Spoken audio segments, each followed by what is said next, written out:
The Carleton College Convocation program is a weekly lecture series that brings fresh insights and perspectives from experts in a variety of fields. The program has a rich history dating back several decades. The selected convocation speakers assist the liberal arts mission of centering thoughtful conversations within education and beyond.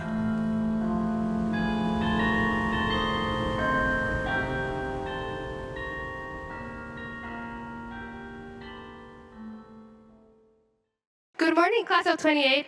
My name is Fatima Reyes. I use she, her pronouns, and I'm a senior sociology and anthropology major and educational studies, cross-cultural studies, and Latin American studies minor. Welcome to the first of what I hope are many wonderful convocations here at Carleton. Today, I have the immense pleasure of introducing the Hollis L. Caswell Professor of Educational Studies, Deborah Appleman. I have been honored to know Deborah almost as long as I have been at Carleton, and it is hard to think of someone who has inspired me as much as she has these past couple of years. You see, I went to pursue a career in K-12 education before going to graduate school in the same field, and that is exactly the path that brought Deborah here. Deborah taught high school English for 9 years before receiving her doctorate from the University of Minnesota. She has been a visiting professor at Syracuse University and the University of California, Berkeley.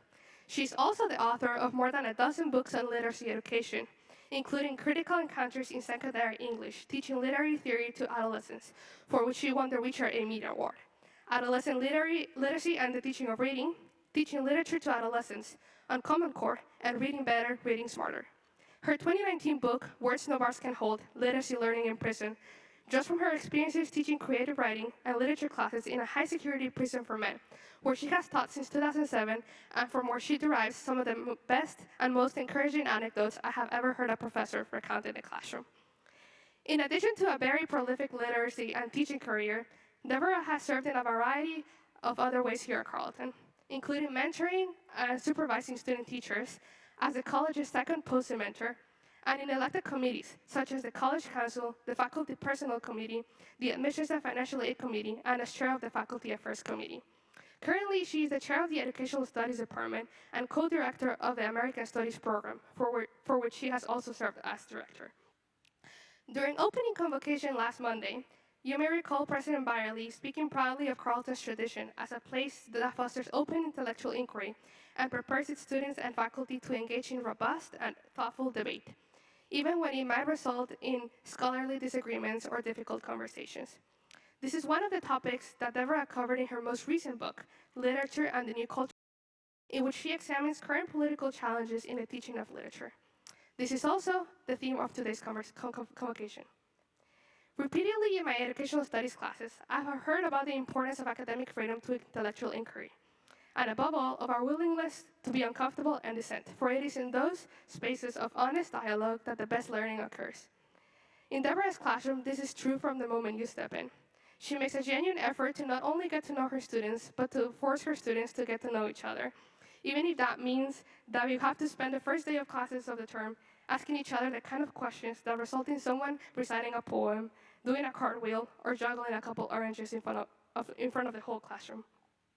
Don't be fooled, however, by its apparent simplicity, for it is this method and the intentionality with which this environment of trust, fun, and connection is built that makes Deborah's classroom one of the most enriching, engaging, thought-provoking, and uplifting spaces I have been a part of in college. I could go on and on about the contagious passion, the unmatched sense of humor, and the emphasis on community building that Deborah brings to her classroom every day, and the key that these elements play in helping each student find their voice. But knowing that no one could put it better than her, I'll let her take it away. Without further ado, it is with immense joy that I ask you to help me welcome to the stage Carleton's very own Deborah Appleman.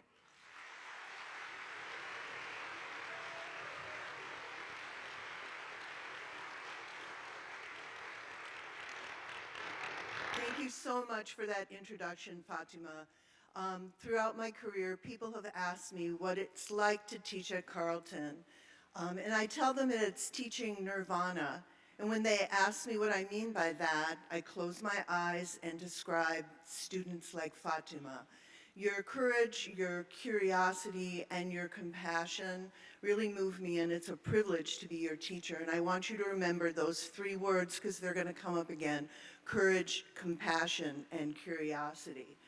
This is a warm welcome to the class of 2028, and I want to congratulate you on the great decisions that you've already made. Number one, you decided to go to a liberal arts college.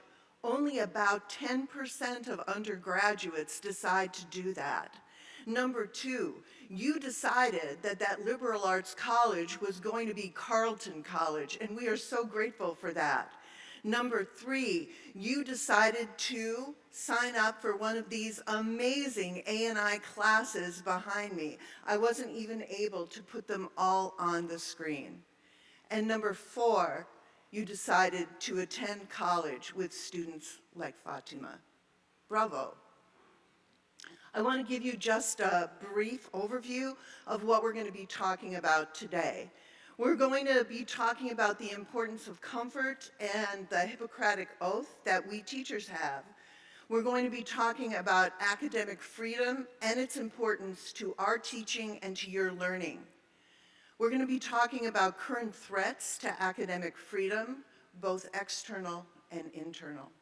We're going to be talking about the tension between academic freedom and your rights as a learner, threats to academic freedom in the classroom, cancel culture, the problem with presentism, and how do we respect and preserve academic freedom at Carleton. So for the next 40 minutes, I want you to get ready to be uncomfortable because I'm going to say some things that you're probably not going to like, and that's okay. And you're not only going to be uncomfortable for the next 40 minutes, there's a pretty good chance, if we do our job right, that you'll be uncomfortable for the next 4 years.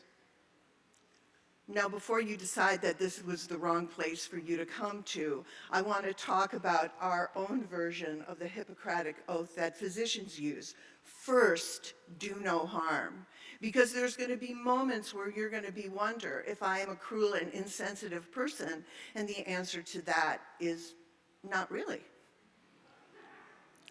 So, what does it mean for we professors to honor our Hippocratic Oath? It means that we will respect you. It means that we will acknowledge and affirm your identities. It means that we will value you as an important member of our community of learners. It means that we will never purposely demean or insult you, and we know that shame does not work. And we're going to do our very best to make sure that you feel safe, to participate and to learn. But what doesn't it mean? It doesn't mean that we're going to avoid teaching difficult topics, including the history of slavery, the Holocaust, the brutalities of war, death, and some negative aspects of human behavior, despite the discomfort that these topics may cause. We are not going to hesitate to encourage healthy, civil disagreement between fellow classmates or between teacher and student. We are not going to relinquish our right to determine the content of our courses. We're getting into a couple double negatives here, sorry.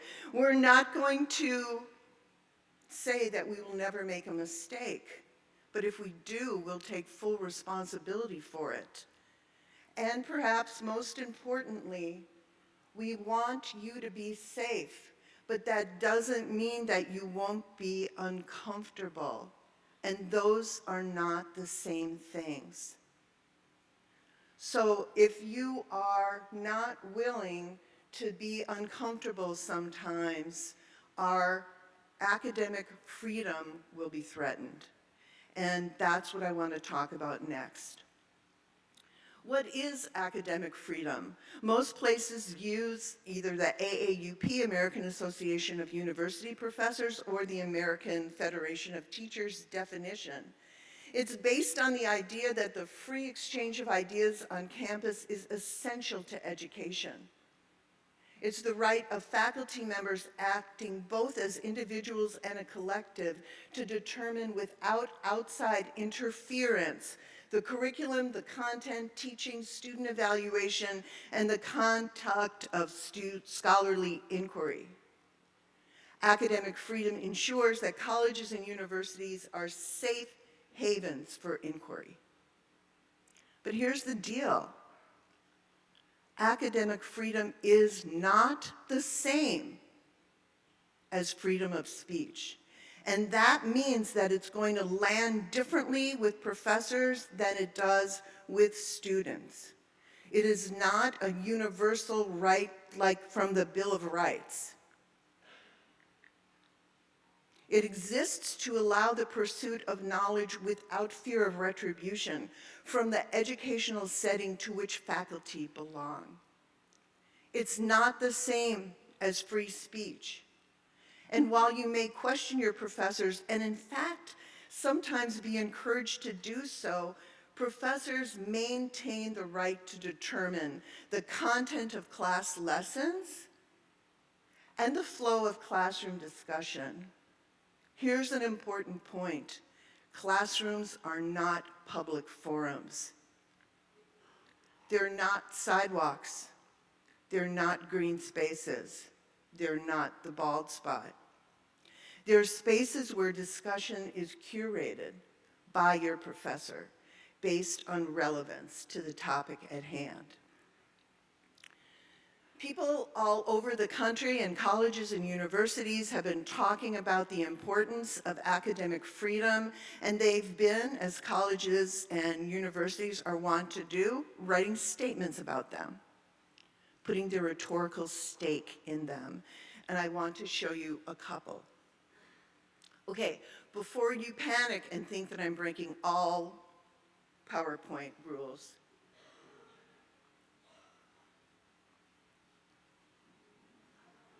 thank you. From Harvard University. Dissemination of knowledge and the need to help students lead a meaningful life. Engage across disagreement with intellectual seriousness. And for at least the three constituencies that we're talking about today, administration has to set the tone. Faculty must recognize their singular position.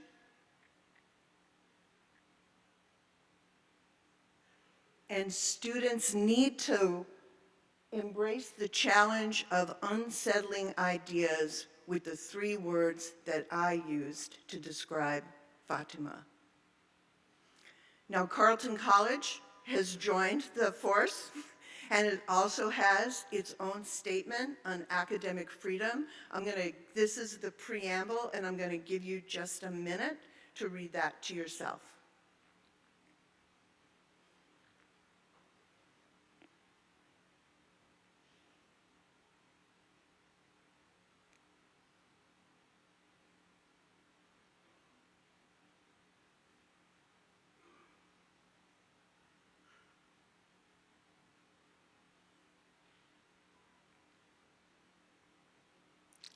So how does academic freedom apply then to teaching? How do we take this abstract concept and think about how it lives in our classrooms?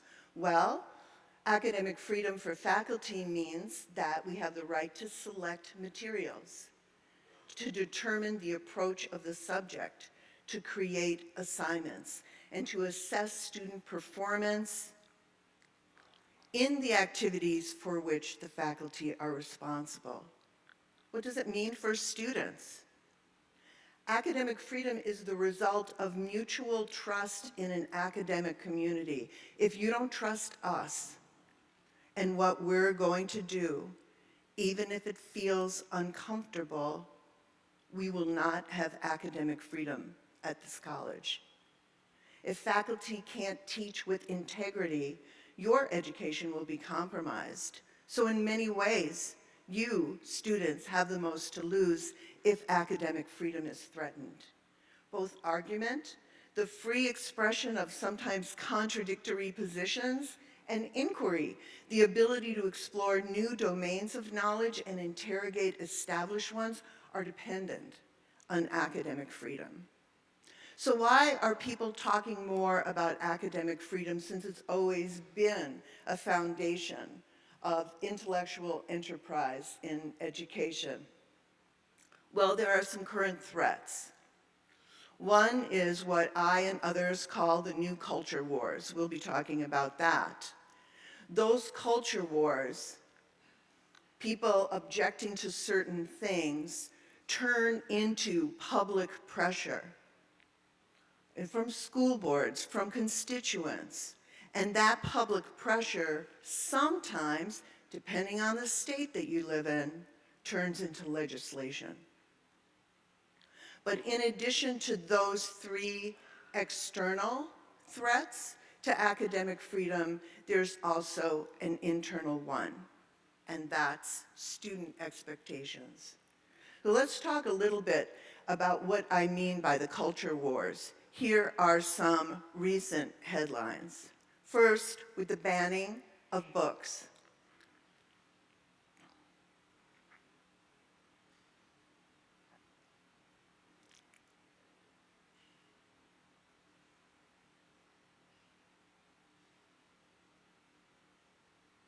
You see me still shaking my head in disbelief.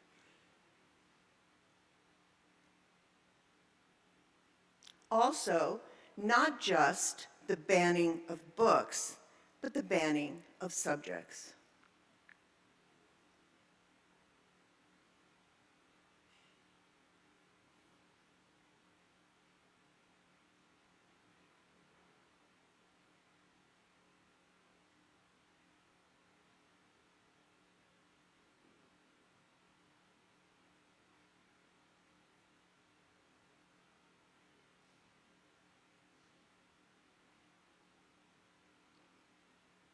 These are all largely external threats to academic freedom. But as I mentioned a couple of minutes ago, there are also an internal threat. Let's talk about student expectations. As I said before, academic freedom for faculty and for students is not identical, right? For us, it's a condition of our job, of our employment. Academic freedom for students and for faculty is complementary. So we have to work together to ensure the academic freedom of the entire community. So why are we talking about it, and how did we get worried? Well, here's an example of a recent case, and there are many photos that I could have chosen of Hamlin University, not very far away, but I am here to tell you that winter is coming.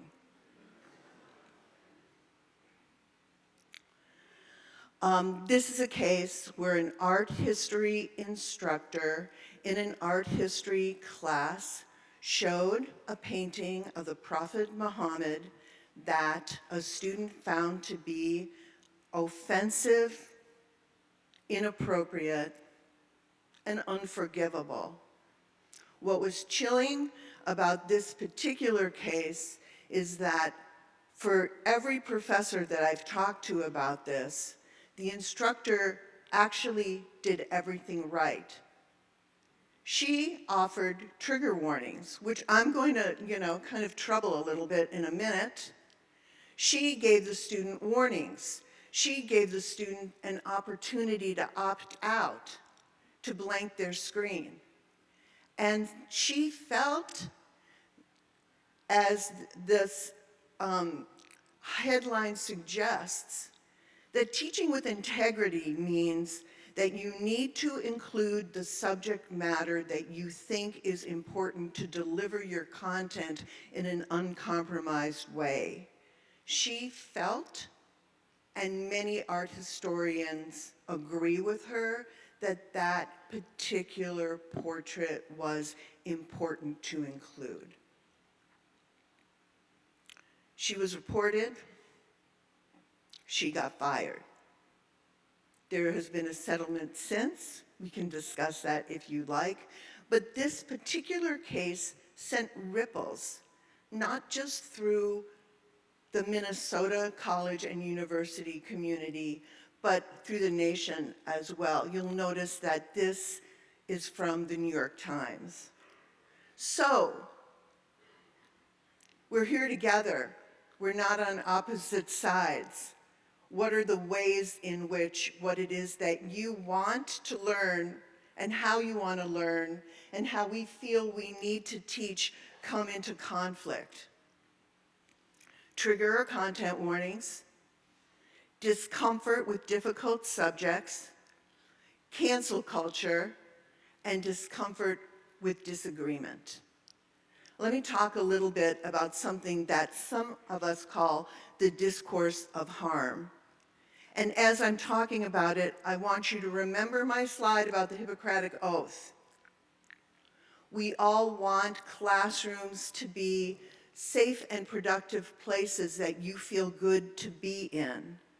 But over the past 5 years or so, commentators have discussed something that they call the discourse of harm.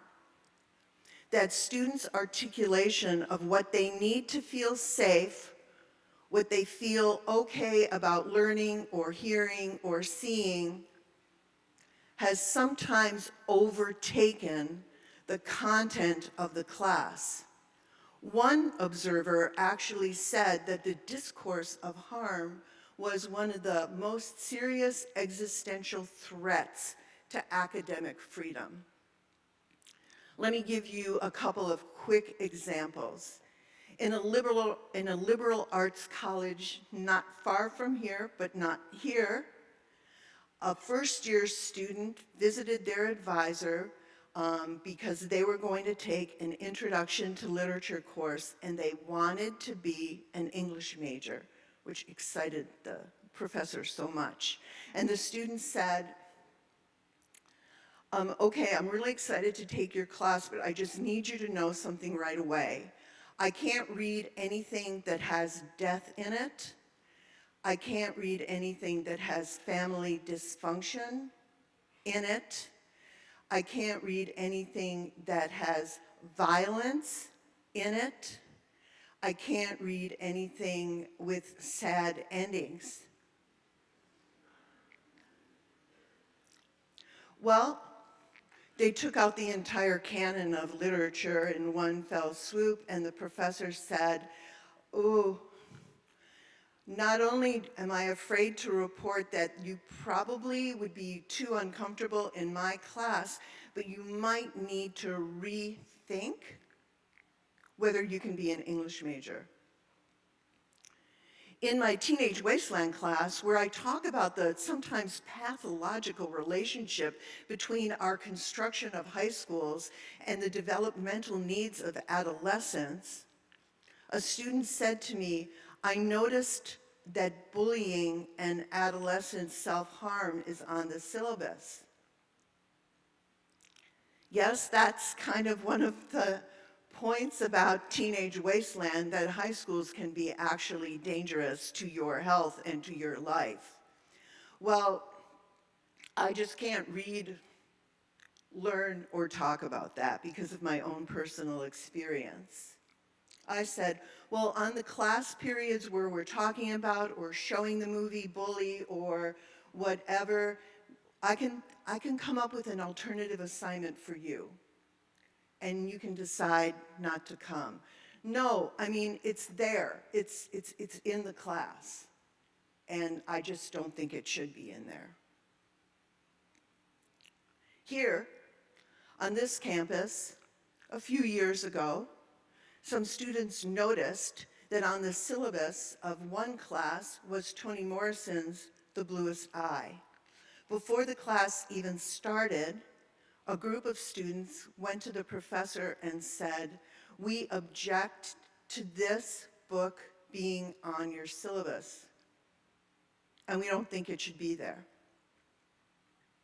because it has incest in it, and that's triggering."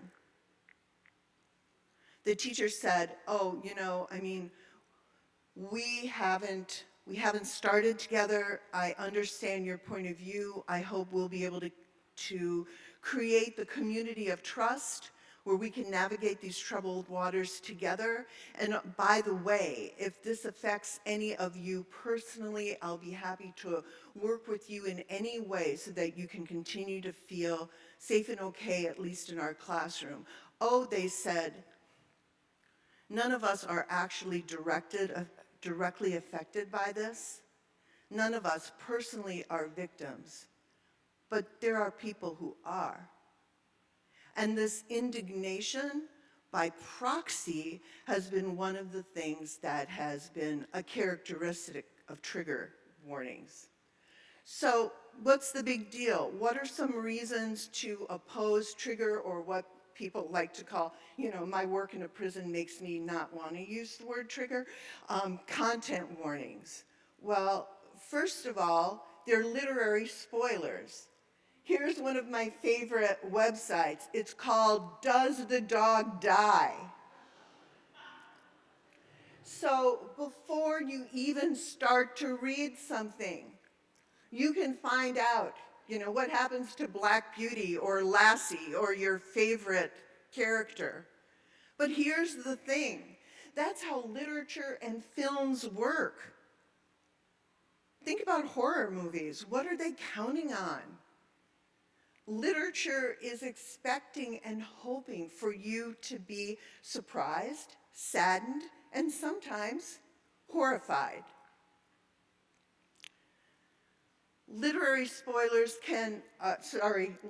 trigger warnings can also overemphasize the harmful effects of content, thus increasing the likelihood of a potentially negative effect. So a couple of weeks ago, I had 2 vaccines administered by 2 different people.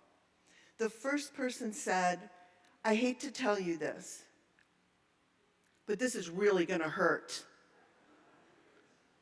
My arm tensed. She had trouble getting blood out. The next person, I actually asked for a different administrator, came in and I said, is this going to hurt? And she said, I hope not. Let's see. So by priming you for the negative, by telling you that it's going to hurt, don't worry, it will. Trigger or content warnings also superimpose an interpretive frame. It's saying, this is what it's going to feel like, this is what it's like, this is how it's going to be. And you may or may not interpret it that way. And here is the kicker, ladies and gentlemen. According to a lot of recent research, trigger warnings don't work. Not only do trigger warnings not work for most people, they often don't work for the people who, in a therapeutic setting they were designed for, people who actually have PTSD. They are not effective. And one of the things that's happened is that we've taken something like content or trigger warnings from a therapeutic setting and overgeneralized it to the classroom.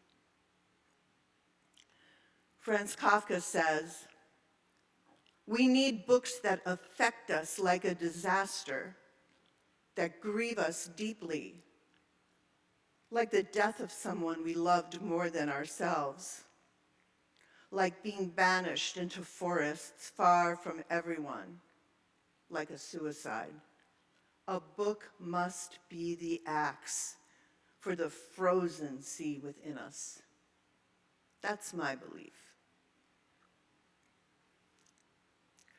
Let's move now to cancel culture, another aspect within classrooms and outside of classrooms that is threatening academic freedom. There are a lot of reasons these days why books and authors and artists are canceled. Objectionable content from the left and from the right. It used to be, back in the day, that most objections to content came from the conservative right. There's too much sex in here, it's too explicit, there's swear words in here, I don't want my child to read this book.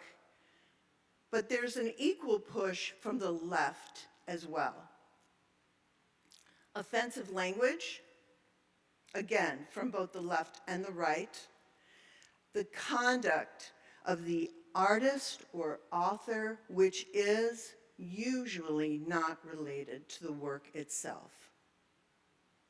And that the subject itself is triggering. Here are the top 10 most challenged books of 2023. Look at number 6, The Bluest Eye, which we talked about. I know that's tiny. I have a whole bunch of these in bookmarks in my office if you want to come by and give them. I'll give them to you. But they often have to do with LGBTQ+ issues.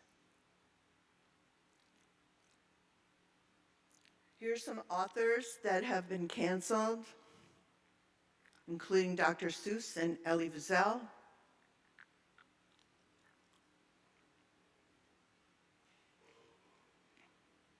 And I want to spend a minute on Sherman Alexie, because Sherman Alexie and his cancellation is what got me started thinking about this whole thing a few years ago. Oh, Sherman Alexie, prolific writer, was accused by several women, especially several Native women writers, of sexual misconduct. I don't know the truth about the allegations, but I do know the truth about two things. I do know the truth about the value of his work, and I do know the truth about what's happened to it. When I was a high school English teacher at South High School in Minneapolis, back in the day, a student named Pine Funmaker, whose name I will never forget, came up to me with tears in her eyes after we were reading The Lone Ranger and Tonto, and said to me, I have been waiting my whole life. Now granted, she'd been alive 14 years, but it felt like a really long time to her. I've been waiting my whole life to read books like this. Thank you. For me, as a teacher and as a reader, when I do the calculus of Sherman Alexie's allegations and the value, the literary value of Sherman Alexie's work, it's hard for me to dismiss it. I wrote an article about it, and that I was invited to write an article about it, and after I wrote it, I don't think I wrote what they said I was going to do. And they said, are you sure you want to publish it? You're just going to get into a lot of trouble because you are just really, being inclusive and forgiving of this monster. I want you to remember that word. A couple of weeks ago, I got a call from the Canadian Broadcasting Company, and they wanted to talk to me about the recent issue with Alice Munro. Alice Munro is a phenomenally important writer and is one of the most important Canadian writers, known for her unbelievably beautifully crafted short stories. Shortly after she passed away, her daughter wrote an essay that revealed that her stepfather, Alice Munro's second husband, had been guilty of sexual abuse with that daughter, and that Alice Munro did nothing to stop it.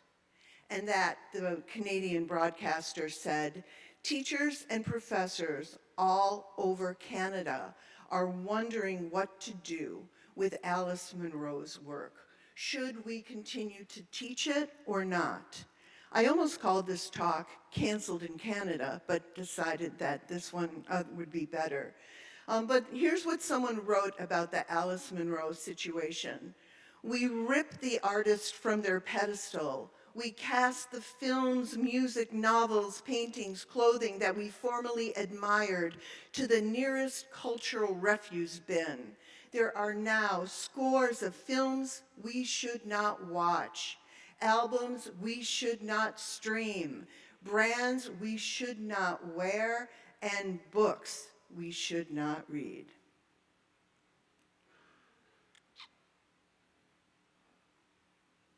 So,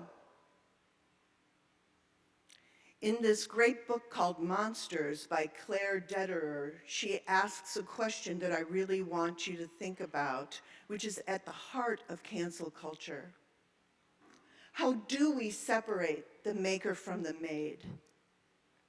Can you separate Harry Potter from J.K. Rowling or not? Does her behavior, do her transgressions yield her work unreadable? And is she a monster? And is Sherman Alexie a monster? And how do we judge that, right? Claire Dederer asks, how does our answer change from situation to situation? Are we consistent in the way we apply the punishment or rigor or withdrawal of our audienceship? Certain pieces of art seem to have been rendered unconsumable by their makers' transgressions. No one watches The Cosby Show anymore. Is it simply a matter of pragmatism? Do we withhold our support if the person is alive and therefore might benefit financially from the consumption of our work? That is an engine undergoing or undergirding the J.K. Rowling situation too. Phoebe Glutner is a professor of art at the University of Michigan, and she taught a class on the history of the comic book.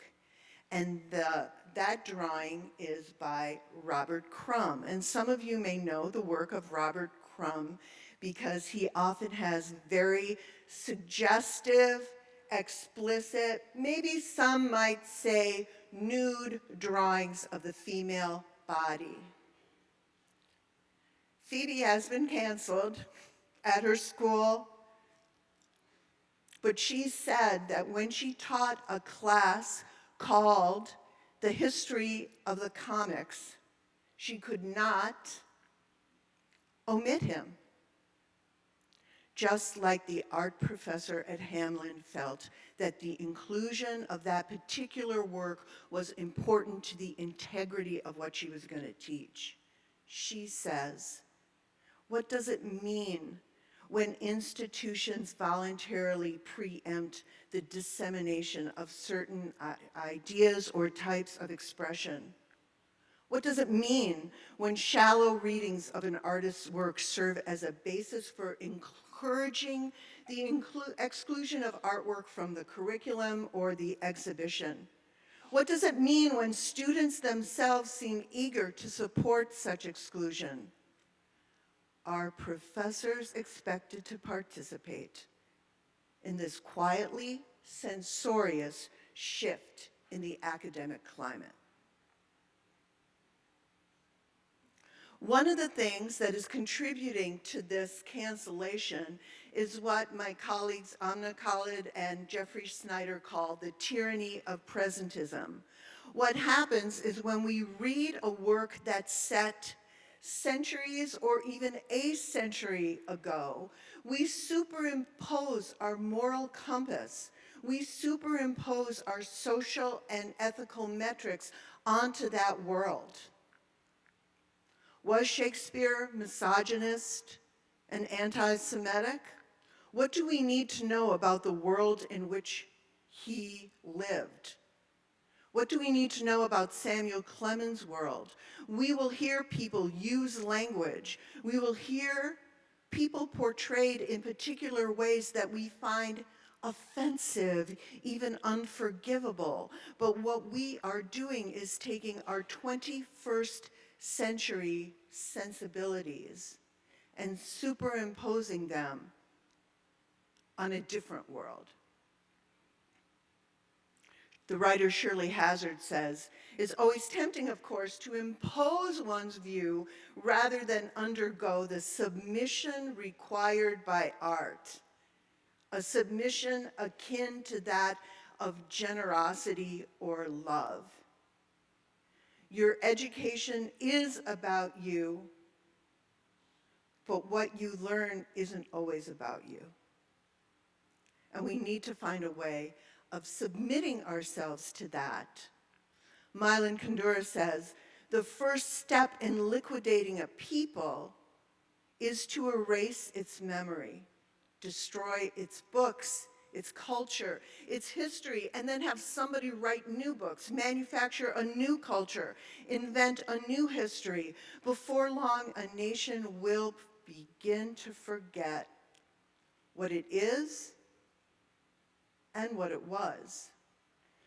So there are people, there are history teachers all over who are asked not to teach about slavery, who are asked not to teach about the Holocaust, who are asked not to talk about the vagaries of war, both current and past.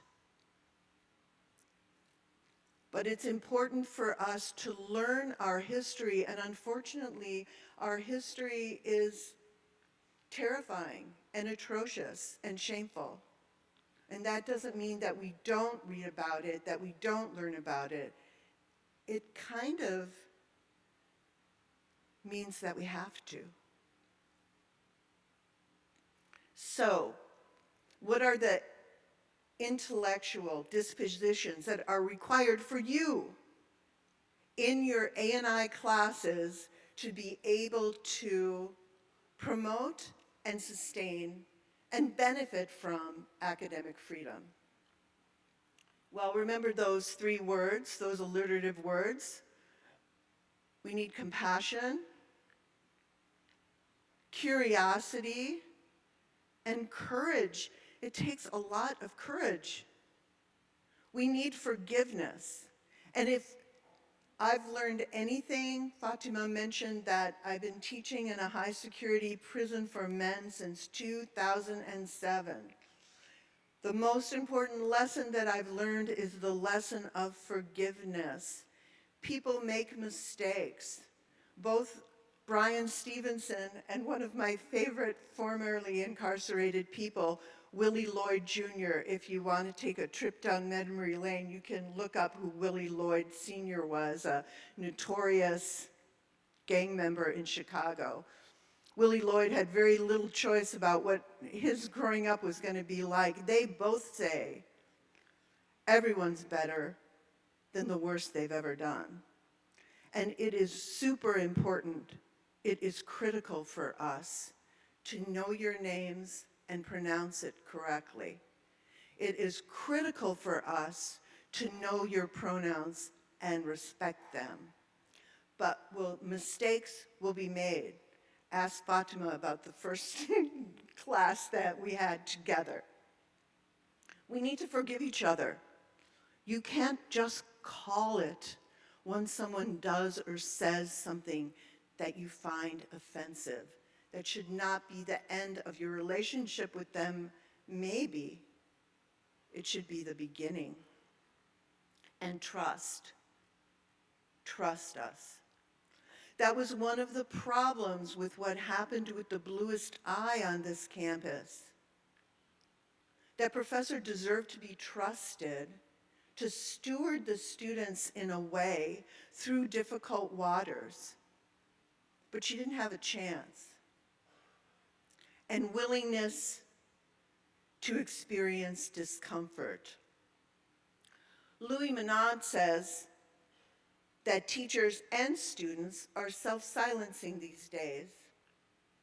Students report that they don't feel free to express their views because what they say may be perceived as hurtful or offensive to other students. Instructors find themselves second-guessing the text they assign, and that is happening here.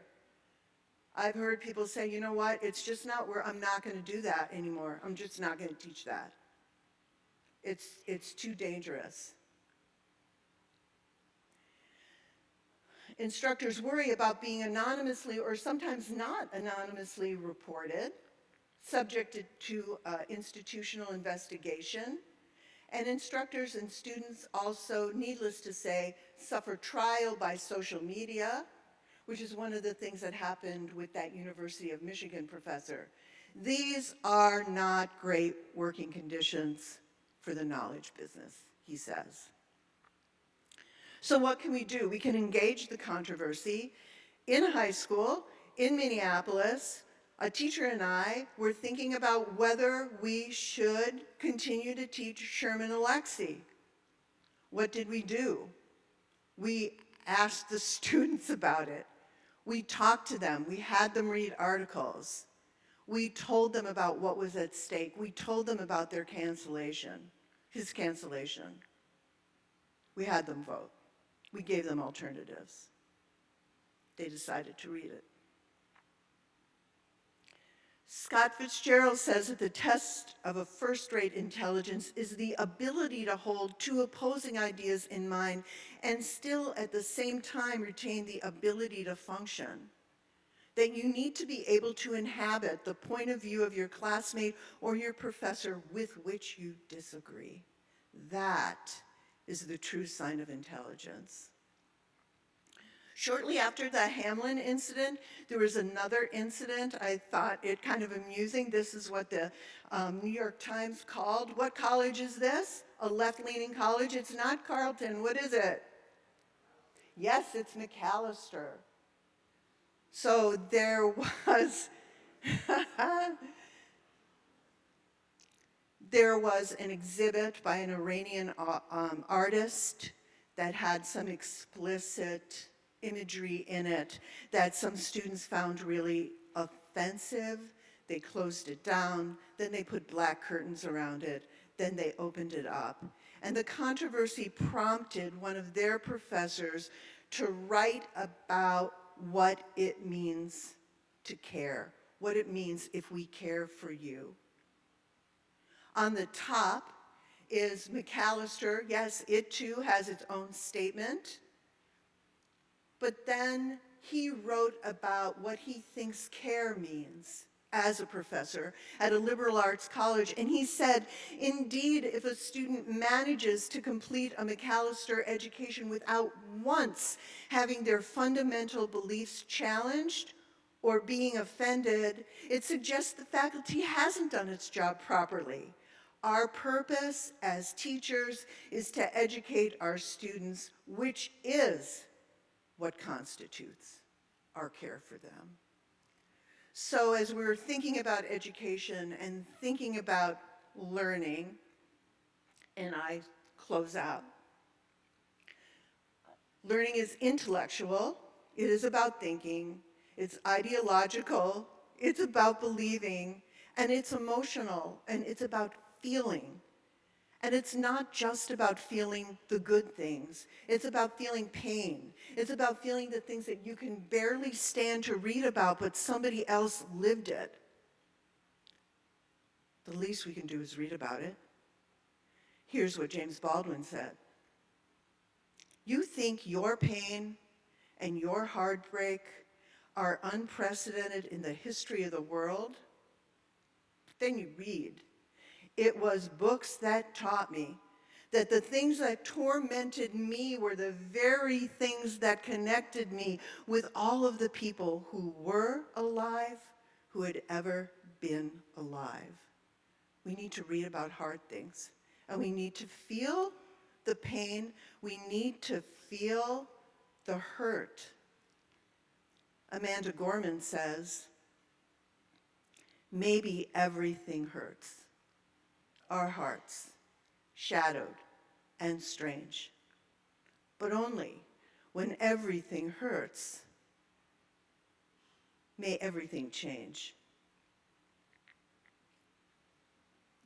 Academic freedom is not merely an abstract principle. It's a concrete embodiment of freedom of thought, a cornerstone of any thriving democracy.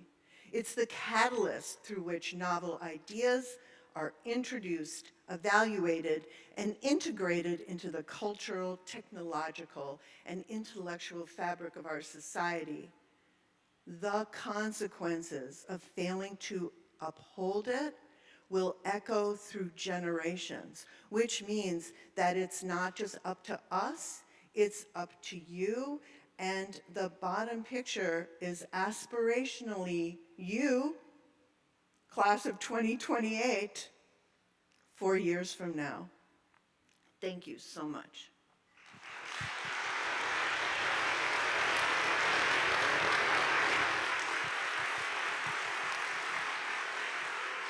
Thank you. Thank you very much, Professor Appleman. And as the sign indicates, we are going to have Q&A in just a second, but there's a little bit of housekeeping we want to attend to first. Today is a day of firsts. This is more than likely your first convocation for many of you. Please don't let it be your last. It's also first in that we have, thanks to, let me find out to make sure that I have everybody, the Chaplain's Office, the Division of Inclusion, Equity, and Community, Accessibility Resources, Title IX, and Indigenous Communities Liaison. We have convocation snacks. This is a first, something we're going to have for convocations for fall term. See how it goes from there. If you didn't get a snack on the way in, check the snacks on the way out. Speaking of snacks, after convocations, for those of you who haven't had the chance, we generally have a convocation luncheon, post-convocation luncheon. Room for about 30 for today. We may have a few seats left if you'd like to join. If you haven't already RSVP'd, please talk to me afterwards. Some people might think, oh, I don't know enough about the subject. I haven't been invited. You know more about everything that I do, and I get to go, so you're invited. There's your invitation. Next week, we will have Senator Patricia Torres Rey. She has worked in 20 years in public service, ran for office in 2006, and then became the first Latina elected to Minnesota Senate. So that's next week. And now, let's get to the Q&A. And we would like to give our priority to the class of 28. Who would like to start Q&A for? And as you're thinking about this, just a couple of things.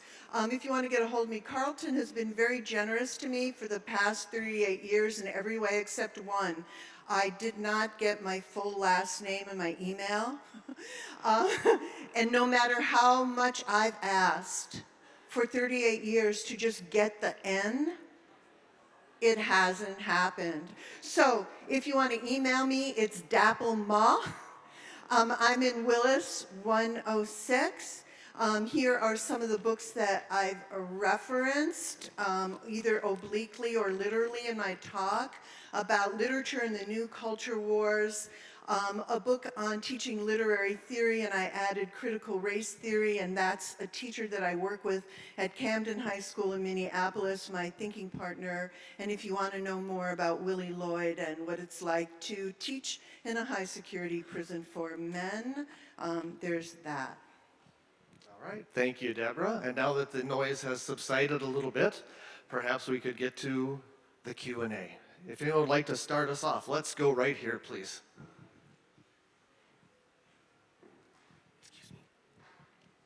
Hi, Professor. I had a quick question when it came to if you believe any sort of book of any subject should be censored at all. Do you think there are certain subjects or even certain approaches that are mandated that should be followed when it comes to restricting books, either in higher education or high school, any level? I really appreciate that question. It's such a smart and important question. And one of the things about academic freedom, as well as about cancel culture, is that we have to use the reasonable person standard. I don't think that anything goes. I think that you need to do a calculus about the educative value of something, and you need to weigh it out. And there are some things that are simply unteachable, unreadable, unworkable, not worth it. So I really appreciate your question. I think that we need to be deliberate about the choices that we make and why we make them, be able to have a rationale for it. So thank you so much for that question.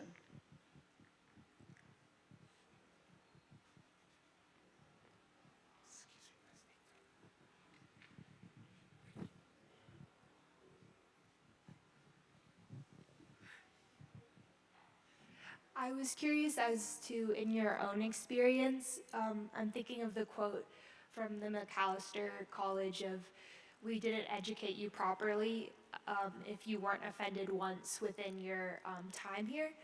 Was there any work that really provoked strong feelings within you in your life that led to a significant amount of your educating? Definitely. I mean, I feel like I feel like nearly every time that I have to engage with a protagonist that I feel naturally in opposition to, that makes me feel like I'm learning and growing, and because part of the act of reading literature is that you have to inhabit the perspective of someone. So let's just sort of take, I'm looking at you, let's just take the book Lolita. You know, so if there's a narrator who I don't necessarily feel comfortable with, but I have to accompany through my book, through the reading of the book, that means that I need to find some ways in my worldview to encompass people that I wouldn't normally be able to include in my thinking and feeling and believing. Thank you for that.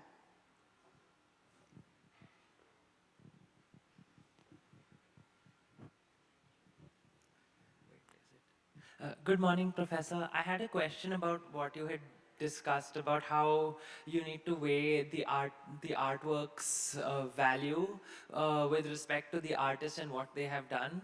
I know that many historians have mixed views on using Hitler's own writing as a source for historical analysis. So I was wondering, to what extent would you weigh a writer or an artist's own transgressions with respect to their work and the value of their work?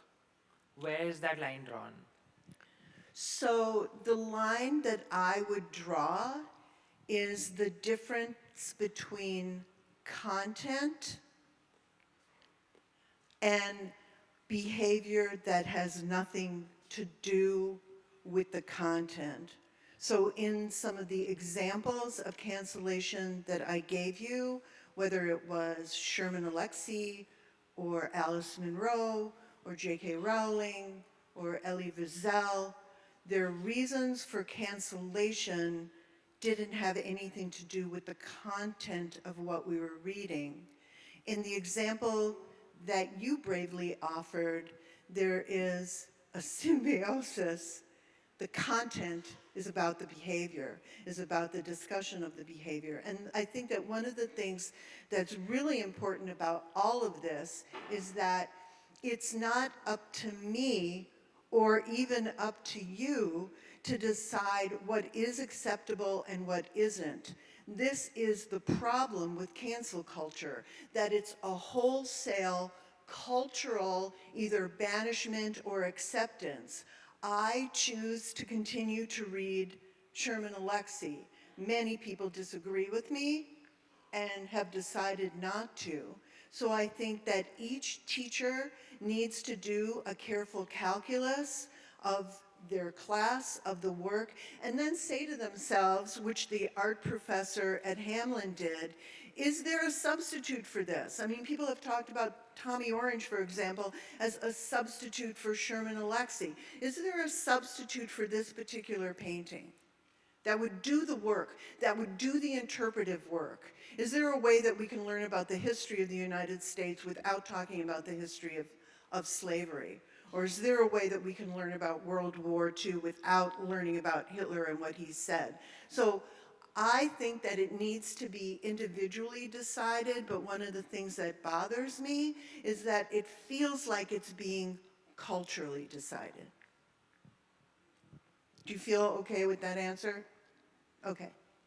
And we have time for one last question. I saw your hand first, so we're going to go with you.